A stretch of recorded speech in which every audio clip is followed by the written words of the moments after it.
Hey, what is going on guys? RvzStealth here, and in today's video, I'm going to be giving you guys my opinion on the best top laners for Season 5 patch 5.14. So first up on my list, I have Gnar. Gnar is a pretty strong laner. He's also a great team fighter when he is in mega form, so the only downside to Gnar, in my opinion, is that it can be hard to manage his rage, and therefore in team fights, sometimes you might not end up being in mega form, which does hurt his team fight quite a bit, because when you're in mega form as Gnar, if you can get a good ultimate off, then that could just completely change the game right there. But if you aren't able to be in that mega form during a team fight, then it's definitely going to decrease your chances of winning the team fight. So he's a pretty strong lane bully. He does percentage health damage with his W as well. And it's actually pretty easy to win trades in lane with him. As long as you can land your Q, get 2 auto attacks off to proc your W, then you're pretty much gonna win the trade every single time. He's also got pretty decent mobility with his E, and like I said, his team fights are just absolutely crazy if he is in mega form. He also does have pretty strong CC. He's got his Q in normal form, and then he's got his W, his Q, and his ultimate in mega form, and he's also very sticky. What I mean by that is it's really hard for the enemies to escape from you because your Q gives that really good slow, and as long as you can just keep catching your Q, then it's gonna just be really hard for the enemies to escape away from a Gnar. And one con to Gnar, like I said, is that it is harder to manage his rage at times. Next up on my list, I have Shen. So Shen is actually a pretty good laner. He's a pretty good pick against all of the current meta top laners in the game right now. I'm actually surprised at how strong his laning phase is. He actually does a lot of damage, like with his Q and with his passive. And now that he did get that buff to his passive, he also got the buff to his E. I do think he's actually a very viable pick right now.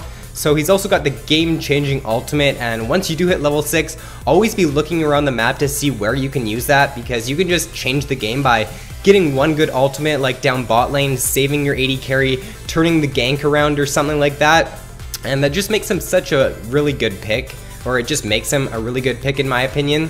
And he's also got an amazing split push. I usually like to build Sunfire Cape on Shen depending on the matchup. If it's against like someone who's AD, then I'll build Sunfire Cape first, so then I can have that to just constantly split push. And once you do like get into the mid to late game, if your ultimate's up, you always just want to be split pushing with Shen, so you can provide that pressure on the other side of the map while your team is either pushing down mid lane or pushing down bot lane. And then if a fight does start, you just use your ultimate on whoever is getting targeted and then just jump into the fight that way. He's also got his shield, which makes him a pretty strong laner, and it just allows him to negate a lot of damage and easily win a lot of trades. His taunt is also really strong. I mean, if you do get a bunch of CDR on Shen and you max out his taunt second, then that's gonna be on like it's gonna be below a 6-second cooldown if you do have 40% CDR, and you're just gonna be able to get that off so much in team fights if that is on like below a 6-second cooldown. So it's just an overall a very strong CC ability. He also has mixed damage with his Q and with his auto attacks. His Q deals AP damage, if you did not know, and then obviously his auto attacks deal AD damage.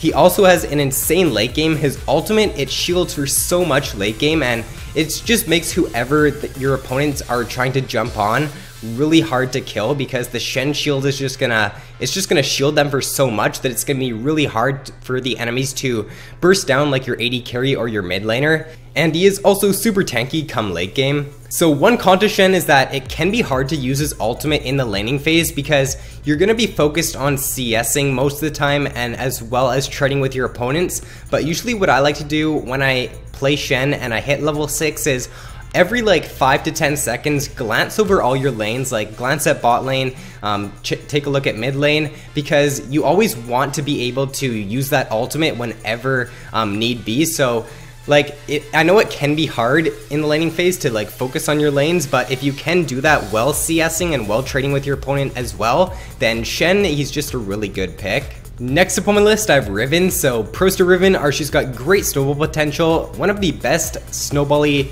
or one of the most snowbally champions in the game in my opinion. If you can get that first kill on your opponent in the laning phase, then you can basically just keep killing them time after time because you're just gonna be ahead of them in items, and Riven just benefits so much from having items. So if you do get ahead with her, then just keep looking to kill your opponents, get that item lead, and then once you do hit mid game, her damage is just absolutely crazy, and you can just basically burst down like the enemy AD carry or the enemy mid laner every single time in a team fight. Her level 2 all-in is really good, which will allow you to get that first blood or just get that first kill on your opponent in lane. So if you do hit level 2 before your opponent, then always look to go for that all-in on them. She also has pretty good crowd control with her Q and with her W, and her shield is also really nice for just going for trades in the laning phase or just negating poke from the enemy in the laning phase and in team fights. She's also got insane mobility with her E and with her Q, and she can just use her Q to get out of so many different sticky situations because she can use that to get over a lot of the walls in the game. She's also got a great level 6 all-in, and she can pretty much all-in like most of the meta top laners right now. As long as she can get that jump on her opponent and get that CC started, then her opponents are probably just gonna like start running away from her because the damage that she does have at level 6 is really good. And if she is already ahead of her opponent in the laning phase, then she can just all-in like really easily at level 6 and just pick up another kill. So once you do get level 6 with Riven, if you are ahead in the laning phase, then always look to go for that all-in. And she's also got great teamfight potential due to her strong CC as well as her very strong damage. Some cons to Riven is that she does have some weaker lane matchups, and she also is pretty weak if she does fall behind.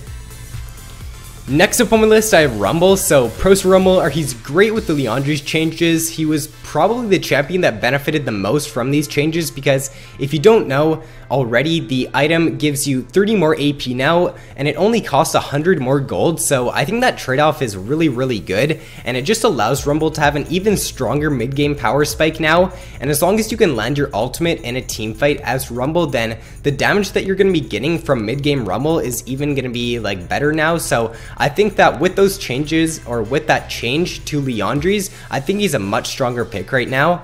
He's also got a game-changing ultimate, and whenever I'm playing as Rumble, I know that even if I don't have a very strong laning phase, as long as I can get one good equalizer off in a team fight, then I could just win my team the game right there. And that's really why I like to play Rumble so much, is because I feel like I have that game-changing ability in his ultimate, whereas some of the other top laners, I don't feel like I have that game-changing ability in their kit. So that's why I think that Rumble is a really good pick if you know how to land his ultimate.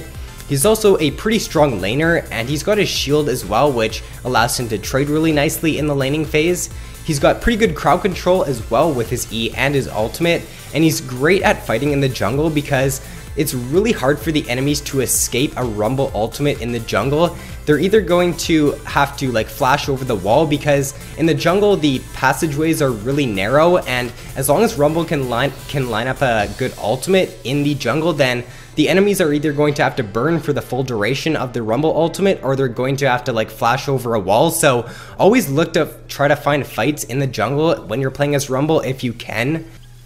And one con to Rumble is that he is harder to play, so if you haven't played him in normal games yet, then I would definitely do that. Like, don't just jump right into ranked with Rumble, because his ultimate is like, it's not easy to land when you first start playing as Rumble, and I remember it took me probably at least a good like 10 to 20 games to get used to landing Rumble's ultimate. So play him in normal games first, get used to landing your ultimate consistently, and then head into ranked, because he's a very rewarding champion, but he is definitely a little bit harder to play. So last but not least, on the top 5, I have Aurelia for like, I don't even know, like it's 3 or 4 or 5 like patches in a row now that Aurelia has been number 1, but she's just stayed a really solid pick, and like she's just got such a strong mid-game power spike.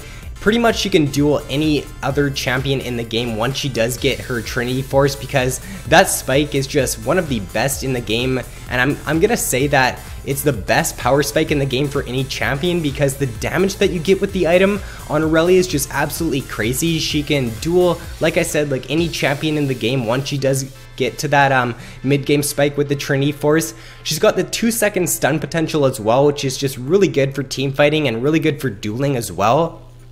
Her true damage is also really nice for just trading in the laning phase or just getting a lot of damage off in team fights. Her sustain is also really nice with her W, and she's got a great level 6 all-in, especially once she does pick up that Sheen. She can pretty much duel any other champion in the game once she does get the Sheen as well. Her gap closer is also really nice for either dashing to low health minions and then Eing your opponent and then dashing out. And you can also just use it to dash to your opponent directly if you're chasing them down. She's also got pretty solid wave clear with her ultimate, and she's a bruiser as well. And what I mean by a bruiser is that she can just build like one damage item in the Trinity Force and then go full tank after that and still do a load of damage. A few cons for Aurelia is that she does have a little bit of a weaker early game, so I wouldn't recommend dueling your opponents in the first 3 or 4 levels. Until you get the Sheen, I would just try to play a little bit passive as Aurelia, because she doesn't have the strongest early game. But once you do get that Sheen, definitely look to start trading with your opponents and going for all-ins. And she is also a little bit mana hungry in the early game, so if you are in a tougher lane matchup, then try starting Crystalline Flask so you can just sustain that early game. First up on the honorable mentions, I have Wukong. So Wukong is a really good team fighting top laner due to his ultimate, and he's also a pretty strong laner as well. So if you are looking for a team fight oriented top laner, then I would definitely recommend picking up Wukong. Next on the honorable mentions, I have Vladimir. So Vladimir, he's got a really strong level 9 power spike. Once you do get level 9 as Vladimir, then his Q is on like a 3 or 2 second cooldown, and he can just trade with his opponents really well once he does hit level 9. And he can just keep sustaining off minions. So his early game is a little bit weaker though, so you do have to be careful in the early game, but as long as you can just farm up with Vladimir and get to that mid game and get to that late game, then you can do really well on him. Next up, I have Ryze. So even though Ryze did receive nerfs this patch, I still think that he's a pretty good pick. He's still got one of the strongest late games in the game. His early game is a little bit weaker now, but if you can get to that late game as Ryze, then the damage output that he has and the tankiness that he has is just really good, and he's just going to be able to mow over your team if he does get to late game. Next on the honorable mentions, I have Jax. So Jax is a really strong late game champion like Ryze. As long as you can get past his early game and get to the mid to late game, then he's going to deal a ton of damage while being tanky at the same time. And that's why I like Jax, is because he's a bruiser. He can soak a ton of damage in teamfights while still dealing a lot of damage as well.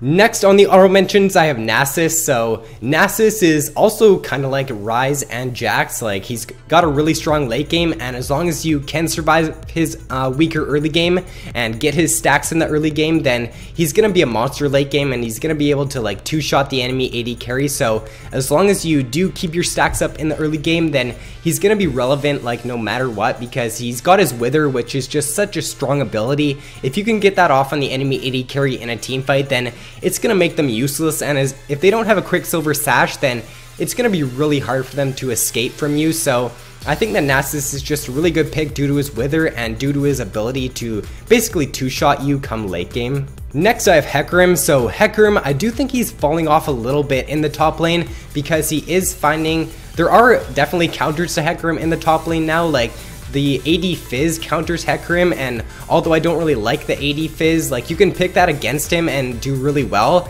I had one of my teammates play like Hecarim a few days ago, and he just absolutely got stomped in the laning phase against AD Fizz. So if you are looking for a good counter to Hecarim, then definitely I would recommend try playing the AD Fizz against him, but he's still a pretty solid pick. He's got a really good team fight, he's got a really good mid-game power spike with the Trinity Force, so if you are still looking to play Hecarim, I do think that he's still a pretty good pick. And last but not least, on the honorable mentions, we have Nautilus. So Nautilus, I think for top lane, he's actually a pretty solid pick. If your team does need a tank for top lane, then Nautilus is definitely one of the strongest top lane tanks in the game right now, in my opinion. He's actually got a fairly solid laning phase, and it's really hard for his opponents to really do anything against him, because he's got really good CC with his E and then with his passive as well. So it's just hard for his opponents to jump on him and deal any damage to him, because he's just going to be able to CC them. So if your team is looking for a tank, then Nautilus is definitely a very good pick. So that is all for the video, guys. If you enjoyed, then don't forget to drop a like and subscribe if you have not already. Thank you guys so much for watching, have an awesome day, and I will see you in my next video.